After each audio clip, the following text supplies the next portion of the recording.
hicieron la invitación, hice la siguiente reflexión con el señor presidente. Sin autonomía y una ley adecuada, no hay ningún interés de que se pueda ejercer una buena función de impartición de justicia, pero sobre todo en la procuración y en la evolución. Sí vengo, y lo dice ese comunicado del poder, y se los digo abiertamente, y he verbalizado todo el tiempo, y el discurso lo dice, es en breve generar una ley que tenga la potencia, credibilidad y funcionalidad de lo que necesita México para el ejercicio de acción penal, y que el transitorio habilitaría que fuera yo procurador, que pasaría a la fiscalía. No creo que pueda haber alguien que cierre la procuraduría, que empezara de cero e iniciara una fiscalía, o como había teorías de que se escindiera, porque entonces tendrías una acción penal sobre todo el tema inquisitorio y una nueva en la fiscalía de los asuntos futuros. Y no hay división de acción penal posible en ningún estado de democracia constitucional que yo conozca. Entonces, si eso no era viable, y partir de la base de empezar en cero de las habilidades institucionales, recursos materiales, pero sobre todo para mí son los recursos humanos. O sea, las capacidades que pueden tener los que están en la Procuraduría, tiene que haber una evolución de esa institución a una fiscalía. Y la única forma de dirección no le alcanzan las facultades actuales a la Procuraduría si no hacemos una ley potente sobre la autonomía constitucional que ya se marcó en nuestro Estado mexicano, y que es la única forma en que en América Latina, también en Europa, se ha generado con independencia el ejercicio de la acción penal. ¿Cómo generar y dar certeza, claridad nacional y dejar muy en claro qué significa una fiscalía? Es escuchando a todos. Por eso decía al final lo que era la persuasión. Si dentro de esa etapa de procesos no hay una inclusión y credibilidad alta sobre las habilidades institucionales, poco podríamos hacer como Estado mexicano. Y si me permiten, y lo digo con mucho respeto, si me permiten poner un ejemplo del Estado mexicano que no tiene que ver con el tema penal, pero que hace 20 años se hubiera pensado que era imposible cambiar. Y yo soy de los que creo y estoy convencido que México, las mexicanas y los mexicanos, el sistema constitucional y las instituciones pueden cambiar en beneficio de los mexicanos. ¿Me lo permiten? Sí, que claro. No tiene que ver con el tema penal.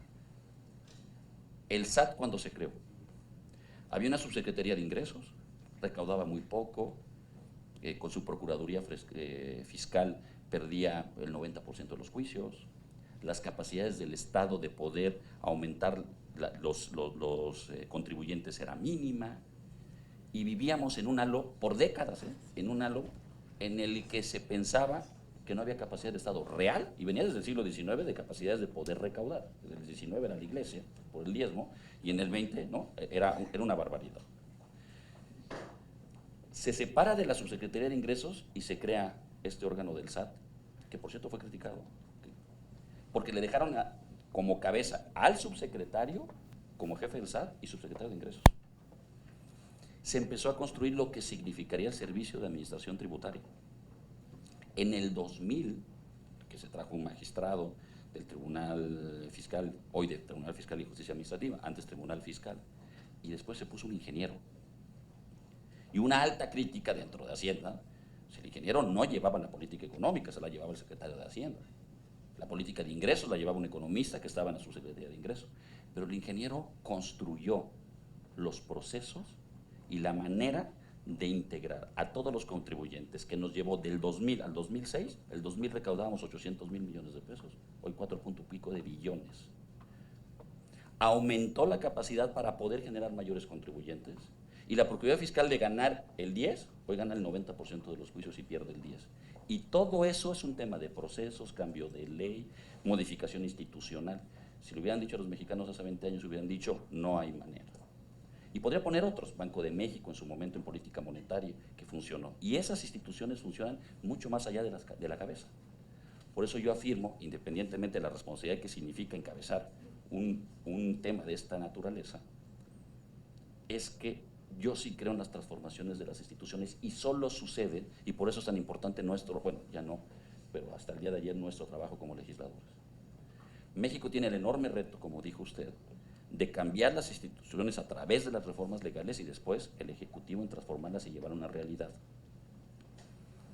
La única forma que puede existir una fiscalía en su construcción es la construcción de todos, la vigilancia de todos, por eso agradecí al PAN, y la rendición de cuentas cumpliendo los principios constitucionales sobre lo que significa el ejercicio de esa fiscalía en el acusatorio. Estoy convencido que se debe de hacer.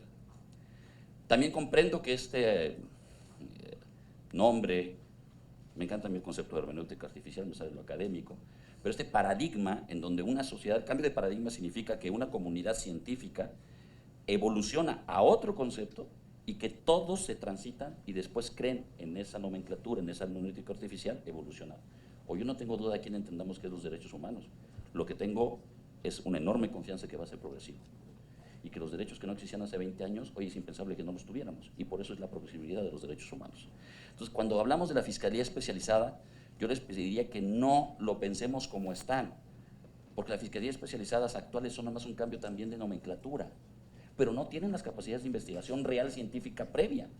Si tuviéramos imaginar, no lo sé si se diera, pero imagínense un órgano tipo de la naturaleza jurídica del SAT dentro de la Fiscalía, especializado con fiscalías de investigación científica, con altos estándares, que la gente y los jóvenes sea digno de ir con tu carrera y tu maestría a ejercer tu vocación.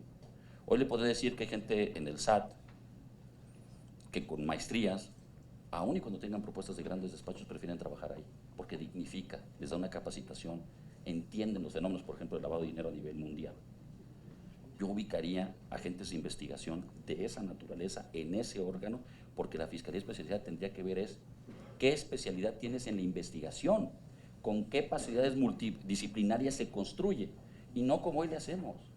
Hoy le ponemos el nombre de Fiscalía Especializada de lo que queramos, pero atrás no tiene las capacidades para hacerlo, y por lo tanto, en mi visión, se está simulando con el concepto. Entonces, permítame decirles que cuando digo Fiscalía Especializada es en un modelo completamente diferente al que actual le tiene, y que todo lo actual que tiene se inscribe en un sistema inquisitivo, y que lo que tenemos que tener es la evolución del esquema acusatorio. En conclusión, la respuesta la vamos a tener todos. Las inquietudes, por eso las puse en mi discurso, esas y muchas más. Urge tener una ley, si sabiendo que lo que tenemos que tener en solución en la región se ha dado con resultado es la autonomía, llevemos a la autonomía a una realidad con una ley consensuada, escuchando a todos y armado como lo ha hecho siempre el Senado de la República. Y por eso mencioné aquí, y a ustedes les consta mi concepto, yo no creo que con la sociedad civil se coordine uno, o nomás se escuche.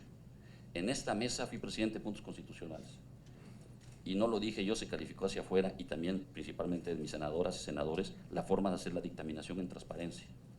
Yo dije, esto es un tema de audiencia pública, no de foros. ¿Qué significaba audiencia pública? Escucho y tengo que razonar en el dictamen, ¿por qué sí, por qué no, o por qué una figura ecléctica sobre los posicionamientos? Y que nosotros estábamos obligados a hacerlo para construir un sistema con alta credibilidad. No creo que sea casualidad que nos hayan dado el premio de la mejor ley a nivel mundial, porque el fenómeno que se hizo fue escuchar a todos. El enorme reto de su implementación va avanzando, hagamos en el mismo concepto, escuchemos a todos, razonemos todos y generemos una alta credibilidad, porque le tenemos que dar una solución a lo que usted puntualmente dijo. Yo recuerdo cuando estudiaba Derecho, lo más importante en la materia penal era la verdad histórica. Pero cuando hacías el silogismo jurídico, muy kelsiano, era la verdad procesal. Y cuando hice la especialidad, y lo digo con respeto del Poder Judicial hoy obligatorio para ser juez y magistrado en los 80s, la primera materia que me dieron fue cómo sobreseer. O sea, yo no decía, no puede ser. Todos los que son abogados se rieron. O sea, entonces, me ahorro el nombre porque el ministro que daba clases, que ya es ministro en retiro, un gran abogado y gran maestro y todavía vive, levanté la mano y le dijo, oiga, yo vengo de litigante, soy el 1 o 2, porque a mí me había invitado el ministro presidente, que ya en ese momento estaba jubilado, don Jorge Iñárritu, tuve la virtud de conocerlo desde la secundaria, amigo de mi padre, yo conviví mucho con los ministros, me pidió que yo hiciera carrera judicial y le dije, mi vocación es el litigante, pero me encantaría tomar la especialización judicial, por eso pude ingresar y el ministro Serrano Robles era el que llevaba. Y entonces se quejaron de mí porque cuando dije, no entiendo cómo el 30-40% de la materia es cómo sobreseo, quiere decir, no entro al fondo. Hoy sería casi imposible, porque si yo tengo, en términos convencionales y constitucionales, ex ante determinar si hay una violación de derechos humanos, y lo tengo que hacer de oficio, y no suplencia de la queja, y también en materia penal, sino en ausencia de la argumentación estoy obligado a ver que exista el cumplimiento de derechos humanos, quiere decir algo muy simple, que gente que no estudia derecho no podía entender a los abogados, decir, ¿qué no es procuración de justicia? ¿Qué no es administración de justicia? Debemos ir en camino de un sistema que dé justicia, no una justicia procesal, que dé justicia. Y eso se hizo en el adversarial, a darle garantías en derechos humanos tanto a la víctima como al que está procesado. Y si lo hacemos bien, equilibrado, con instituciones justas, México en mediano y largo plazo creo que nos vamos a ver muy diferentes. Muy gracias, senadora, por su pregunta y espero haberle contestado.